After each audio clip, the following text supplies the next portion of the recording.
Imagine um lugar onde a luz mais pura se apaga, onde a última melodia de esperança se cala. É um lugar de banimento, de uma separação que não tem volta. Mas como alguém chega a um ponto de ser banido, não por um ato arbitrário, mas por escolhas sutis que parecem inofensivas? E o que acontece quando a porta da presença divina se fecha, não por causa da ira, mas pela sua própria decisão de ignorá-o? A vida é feita de escolhas, pequenas decisões que, somadas, traçam o nosso destino.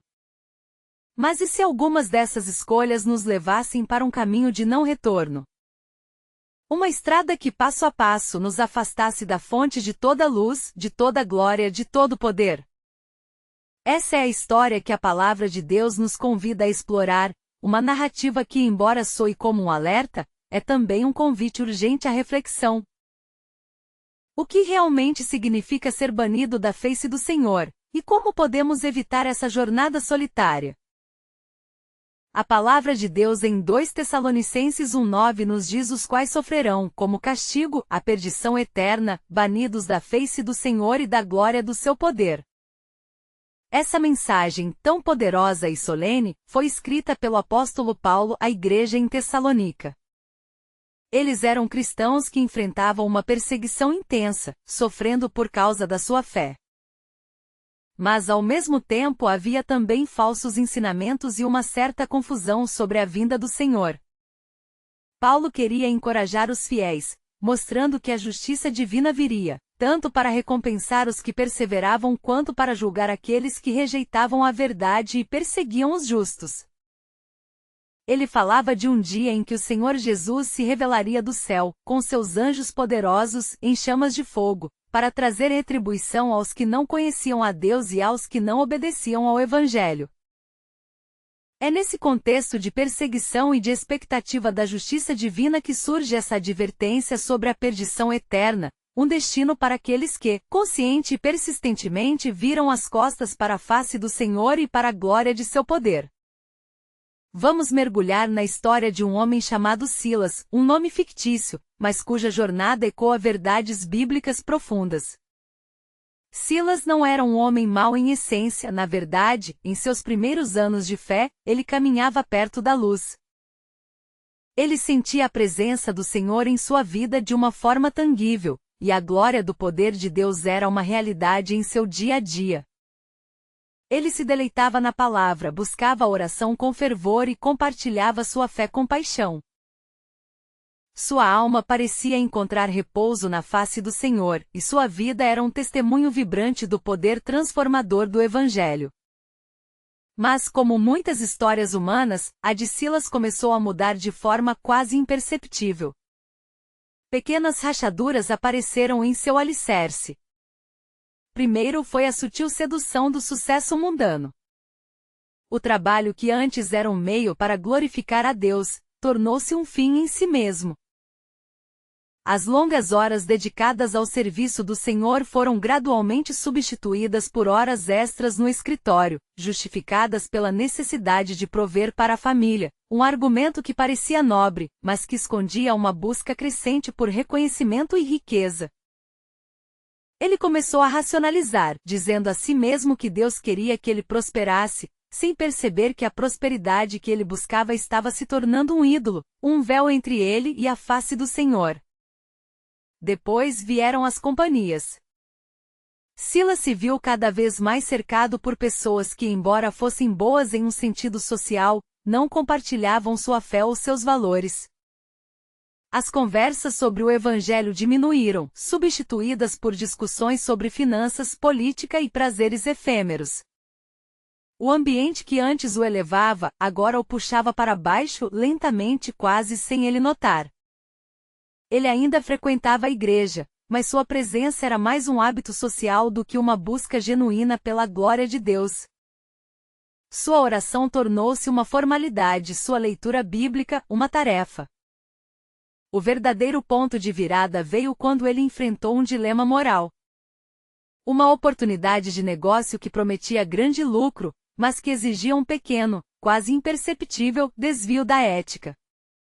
No passado, Silas teria rejeitado tal proposta sem hesitação.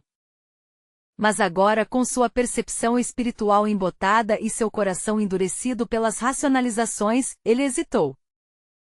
A voz do Espírito, antes tão clara, agora era um sussurro distante, facilmente abafado pelo clamor da ambição.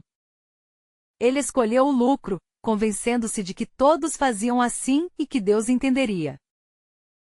Mas essa escolha, aparentemente pequena, foi um passo decisivo para longe da face do Senhor. As consequências não foram imediatas, ou pelo menos não da forma que ele esperava. Não houve um trovão do céu nem uma punição visível. Em vez disso veio um vazio. A paz que antes preenchia seu coração se esvaiu, substituída por uma inquietude que ele tentava preencher com mais trabalho, mais bens, mais distrações. Ele notava que a alegria que sentia na presença de Deus havia desaparecido. A glória do poder do Senhor, que antes era uma fonte de inspiração e força, agora parecia distante, inacessível. Ele tentava orar, mas as palavras pareciam vazias. Ele lia a Bíblia, mas as promessas pareciam secas. O banidos da face do Senhor e da glória do seu poder não descreve um Deus que de repente vira as costas. Descreve um coração que por suas próprias escolhas se afasta tanto que não consegue mais ver a face do Senhor, nem sentir a glória do seu poder. É um banimento autoimposto, uma perdição eterna que se manifesta na incapacidade de experimentar a vida em plenitude que só é encontrada na presença de Deus.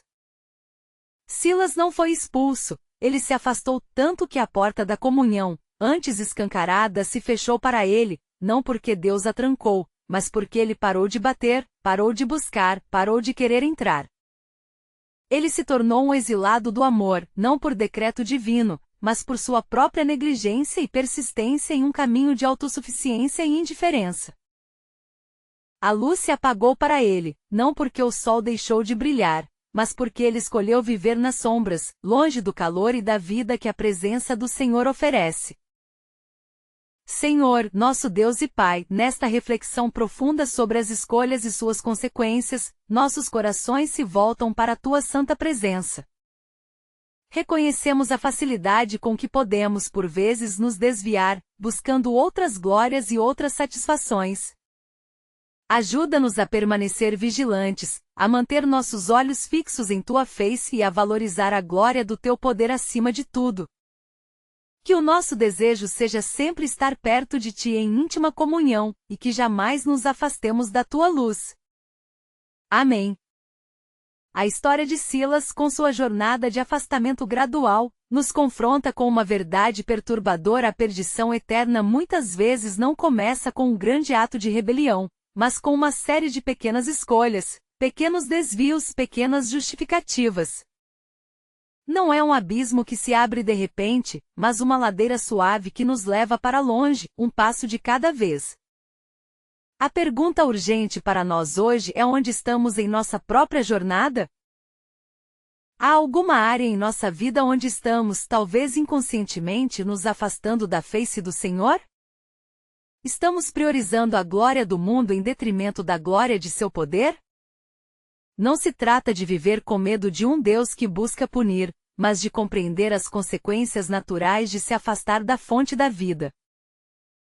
Se você sente que a presença de Deus não é tão vívida como antes, se a alegria na oração diminuiu, se a palavra parece menos relevante, talvez seja o momento de parar e reavaliar. Não espere que a porta se feche completamente. A boa notícia é que, enquanto há vida, há tempo para retornar. Deus, em sua infinita misericórdia, sempre estende a mão para aqueles que se arrependem e buscam sua face. Não se trata de tentar resolver tudo sozinho, mas de reconhecer a necessidade de Deus e voltar para Ele com um coração humilde. Apenas percebe onde você está, e dá um passo simples de volta. Busca a presença do Senhor, dedica tempo à sua palavra, reconecta-te com a comunidade de fé. Não permita que as distrações, as ambições ou as racionalizações criem uma distância intransponível entre você e a glória do seu poder. A porta da graça ainda está aberta, o convite para a comunhão ainda ressoa. A escolha de permanecer perto, de buscar a face do Senhor e de se deleitar na glória do seu poder, é uma escolha que fazemos a cada dia, e que determina o nosso destino eterno.